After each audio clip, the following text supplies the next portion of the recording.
Halo, halo, apa kabar? Assalamualaikum warahmatullahi wabarakatuh. Saya Heru Arif.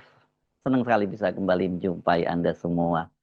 Ada tanda-tanda nampaknya cengkeraman mantan Presiden Joko Widodo, terutama di sektor penegakan, di sektor aparat penegak hukum mulai melemah. Ini baru sinyal ya, dan baru tanda-tandanya ya. Jangan terlampau senang dulu ya. Nah, setidaknya saya ingin menunjukkan pada Anda bahwa kenapa saya sampai pada satu belum kesimpulan ya. Ini baru saja baru dugaan gitu bahwa mulai ada bersih-bersih terhadap orang-orang yang dulu dikenal sebagai orang dekatnya Joko Widodo atau mungkin media atau eh, netizen dengan mudah mengelompokkannya sebagai geng Solo gitu. Dalam pekan ini saja, misalkan sebelumnya saya membahas juga soal bahwa KPK itu menyatakan mereka akan mengusut kembali kasus kuota haji ya.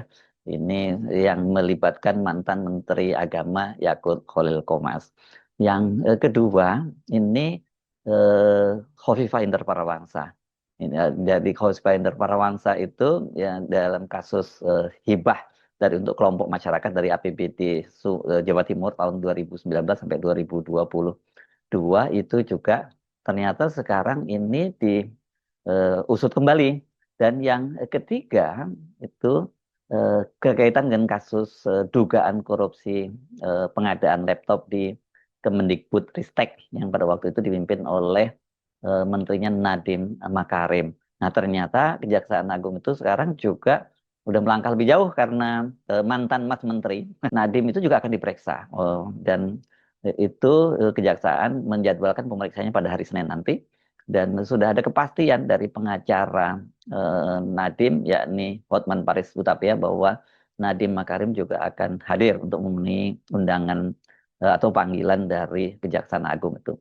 Nah, saya sekarang ini akan mengajak Anda untuk membahas khusus salah ini adalah soal Khofifah ya, karena ternyata Khofifah Indar Parawansa itu hari ini harusnya dia diperiksa oleh KPK, oleh Komisi Pemberantasan Korupsi, tetapi Khofifah itu tidak hadir atau media yang menyebutnya sebagai mangkir. Dan alasannya karena sekarang ini katanya Khofifah sedang tidak ada di Indonesia, sedang ada di luar negeri di Cina. Dia menghadiri wisuda S2 putranya yang sekarang ini sedang menempuh pendidikan di Universitas Peking. Jadi dia ada di Beijing ya, berarti kalau Peking itu. Nah, ini Khofifah sudah kata Sekda Jawa Timur itu sudah minta izin kepada Menteri Dalam Negeri, dan tugas-tugas sebagai Gubernur Jawa Timur sementara ini dilimpahkan kepada wakilnya, yakni Wakil Gubernur Jawa Timur Emil Dardak. Nah, ini sangat menarik karena tadi pagi kan saya membahas bahwa kelihatannya Khofifah ini digigit oleh mantan Ketua DPRD Jawa Timur, Kusnadi. Ini kader PDIP yang hari Kamis lalu itu diperiksa oleh Komisi Pemberantasan Korupsi. Dan setelah diperiksa, waktu itu dia menyatakan kepada wartawan bahwa dia sendiri juga siap untuk ditahan kalau memang keputusannya seperti itu. Dan kemudian dia menyatakan bahwa dia Khofifah Indar Parawansa itu eh, pasti tahu soal hibah yang kemudian menyebabkan sejumlah pejabat atau penyelenggara pemerintahan, karena wakil ketua salah satunya adalah mantan wakil ketua DPRD Jawa Timur itu sudah jadi eh, tersangka, kemudian terdakwa, bahkan sudah divonis, yang pada waktu itu ada 21 orang yang dijadikan tersangka itu dalam eh, dugaan korupsi atau penerimaan suap gratifikasi hibah Pemprov Jawa Timur kepada kelompok-kelompok masyarakat atau Pokmas gitu disebutkannya. Nah, sudah divonis ya, Sahatwa itu salah satu mantan wakil ketua DPRD Jawa Timur divonis 9 tahun. Nah, sekarang menyusul ke Pak Kusnadi. Nah, Pak Kusnadi menyatakan bahwa Khofifah itu mengetahui soal alokasi itu, bahkan katanya dilakukan rapat bersama dengan gubernur untuk menentukan siapa-siapa yang menerima hibah itu. Nah, dari hibah inilah kemudian dari alokasi itulah kemudian mereka ini mendapat suap dari kelompok-kelompok masyarakat yang mendapat alokasi duitnya. Namanya duit gratis dari hibah, dan kemudian dengan perjanjian kamu mesti memberi sebagian ke saya nilainya segini segini gitu ke kelompok-kelompok masyarakat itu, dan itu sudah berlangsung, dan orang pada waktu itu juga banyak menduga Hovifah ini pasti nggak mungkin nggak tahu menahu kan, karena KPK pada waktu itu juga sempat menggeledah kantor Hovifah, bukan hanya kantor Hovifah sebenarnya, yang digeledah kantor sekdanya, kemudian kantor Hovifah dan kantor Emil Dardak pada waktu itu menjadi gubernur kan, mereka ini keduanya berpasangan sejak periode yang lalu dan sekarang terpilih lagi menjadi gubernur dan wakil gubernur. KPK juru bicaranya pada waktu itu Ali Fikri menyatakan bahwa mereka mendapatkan sejumlah bukti di kantor Hovifah, tapi kemudian Hovifah menyatakan bahwa tidak ada dokumen yang disita dari kantornya. Rupanya kasus ini diam-diam setelah sekian tahunan, karena peristiwanya kan tahun 2022 itu yang tadinya banyak orang menduga kasusnya dilokalisir hanya 21 orang tersangka itu saja, rupanya terus dikembangkan oleh KPK, dan kemudian dipanggil Kusnadi yang dia menyatakan sudah siap ditahan, dan juga Hovifah. Jadi Hovifah ini bukan dipanggil oleh KPK, diperiksa oleh KPK karena pengakuan Kusnadi, tapi kelihatannya dari pengembangan kasus yang dilakukan oleh KPK. Karena apa? Karena menurut juru bicara KPK Budi Prasetyo, sebenarnya dia tidak menyebutkan kapan surat panggilan itu kepada Hovifah, hanya dikatakan bahwa mereka KPK itu sudah mendapat pemberitahuan bahwa Hovifah tidak bisa hadir itu sejak hari Rabu. Hari Rabu itu berapa tanggal 18. Jadi ya ini memang pengembangan dari KPK kasus ini, dan ada kemungkinan ya kalau kemudian sekarang ini Hovifah dipanggil, diperiksa, walaupun sekarang statusnya menjadi saksi, KPK punya bukti-bukti yang cukup kuat kenapa kemudian Hovifah itu dipanggil. Yang jadi persoalan bukan sekedar buktinya, kenapa orang seperti Hovifah sekarang ini bisa sampai disentuh oleh KPK, bahkan sampai dipanggil oleh KPK, karena pada eranya Jokowi, Hovifah ini ya tidak tersentuh karena dia memang dikenal punya kedekatan dengan Joko Widodo, dan lebih khusus lagi dia punya kedekatan dengan pada waktu itu orang yang sangat kuat di pemerintahnya Pak Jokowi, yakni Luhut Panjaitan. Waktu Menko Marinvest dan tangan kanannya Pak Jokowi yang punya jabatan sangat banyak ya di eranya Pak Jokowi. Dan jadi dalam kasus itu waktu itu dia aman-aman saja, walaupun banyak orang menduga-duga pada waktu itu kemungkinan Khofifah akan terseret dalam kasus ini. Nah sekarang ternyata dia diperiksa oleh KPK, dipanggil oleh KPK, berarti kalau dia sekarang mangkir atau dia tidak datang lah ya, tapi media lebih banyak nyebutnya sebagai mangkir, ya berarti Khofifah nanti akan dijadwalkan kembali untuk dipanggil. Jadi dari sini saya makanya kemudian juga berarti ini ada pelemahan dong ya, grip cengkerangan Pak Jokowi terhadap KPK kalau kemudian Khofifah itu diperiksa kembali, dan kemudian kasusnya Yakul itu juga kembali diusut, walaupun sekarang masih dalam tahap penyelidikan, belum ke penyidikan, dan kita nggak perlu terkejut kalau nantinya kemudian KPK juga ternyata memanggil Yakut Khalil Qomas untuk diperiksa dalam kaitannya dengan dugaan permainan kuota haji tambahan yang harusnya digunakan semaksimal mungkin untuk haji ONH biasa reguler, itu malah dialihkan 50%-nya, itu 10.000 totalnya untuk haji ONH plus. Nah, kalau itu yang terjadi kan berarti juga cengkeraman Pak Jokowi itu juga melemah. Kenapa? Karena Yakul Khalil Qomas itu waktu kemarin itu kan dia lolos, pertama tentu lolos dari panggilan Pansus Haji.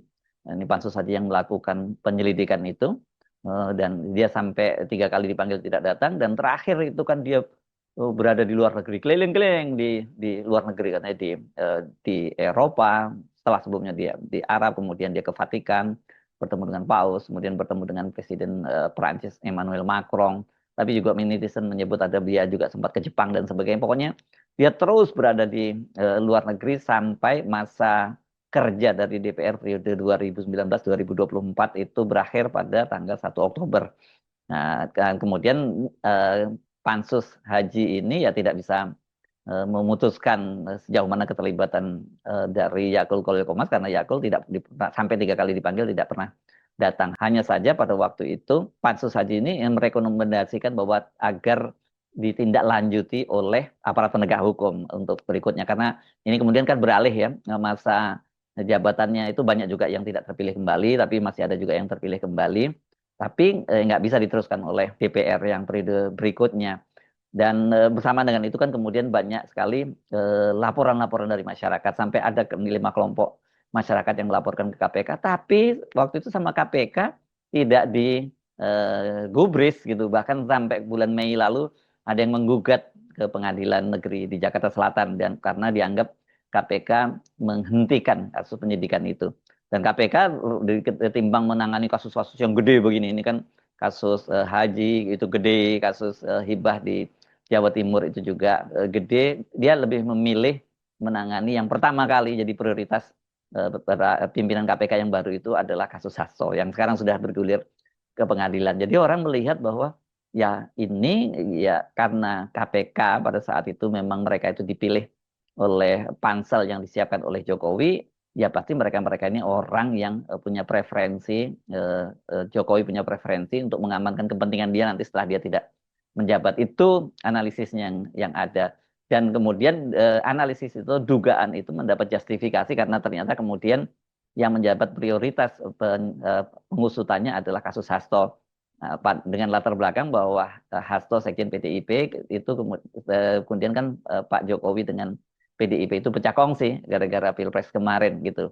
Itu sampai awal-awal kemarin dan Pak Jokowi memang kelihatan sangat kuat sekali. Nah, kalau sekarang KPK itu kemudian mulai mengusut kembali kasus dugaan penyelewengan di kuota haji dan kemudian khusus untuk soal Khofifah ini ternyata dia sudah dipanggil menjadi saksi untuk diperiksa. Memang tahapannya seperti itu ya, biasanya diperiksa sebagai saksi. Ya nggak salah kalau kemudian kita bisa menduga-duga bahwa Pak Jokowi, cenderung Pak Jokowi, khususnya di KPK, ini sudah mulai melemah. Dan saya kira bagi Pak KPK, para pimpinan KPK sekarang nggak ada pilihan lain karena sekarang presidennya adalah Pak Prabowo, ya dia harus lebih nurut kepada Pak Prabowo ketimbang kepada Pak Jokowi.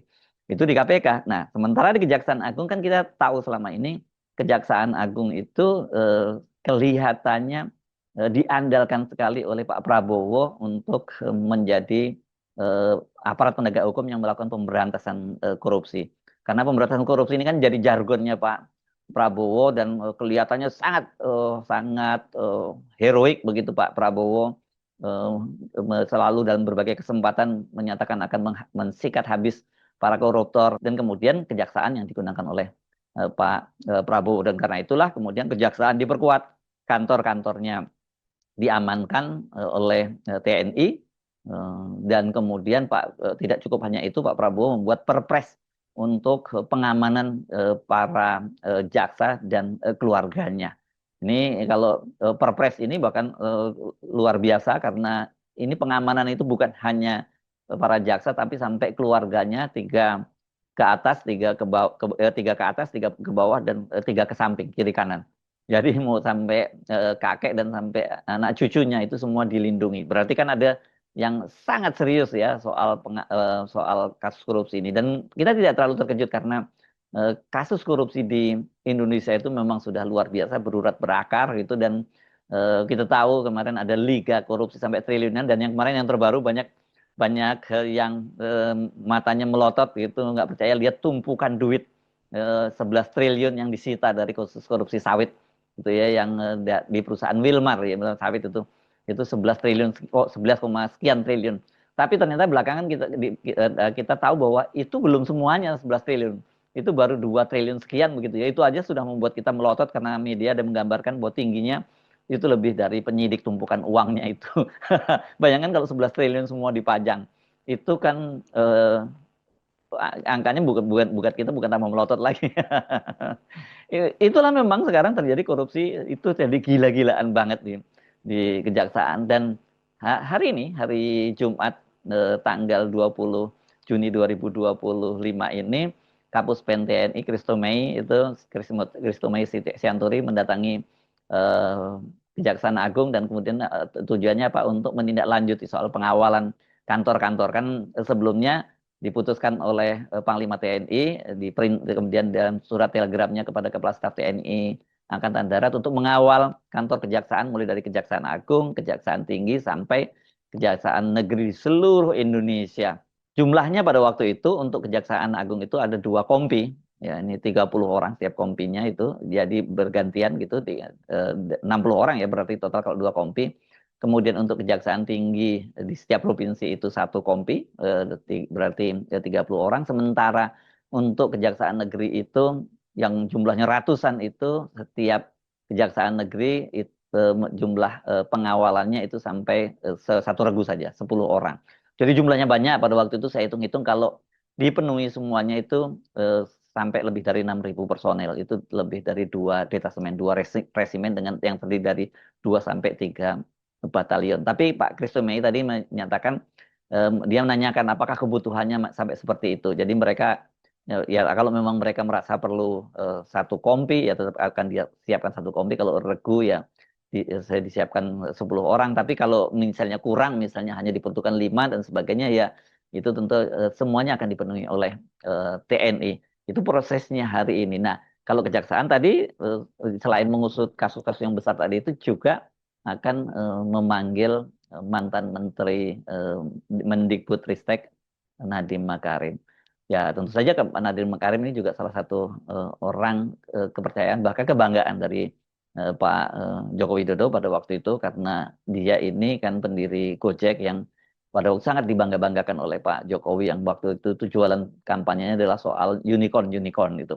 Jadi dari setidaknya 3 peristiwa ini makanya kita bisa menduga lah gitu ya. Jangan sampai kemudian jangan terburu-buru untuk menyimpulkan.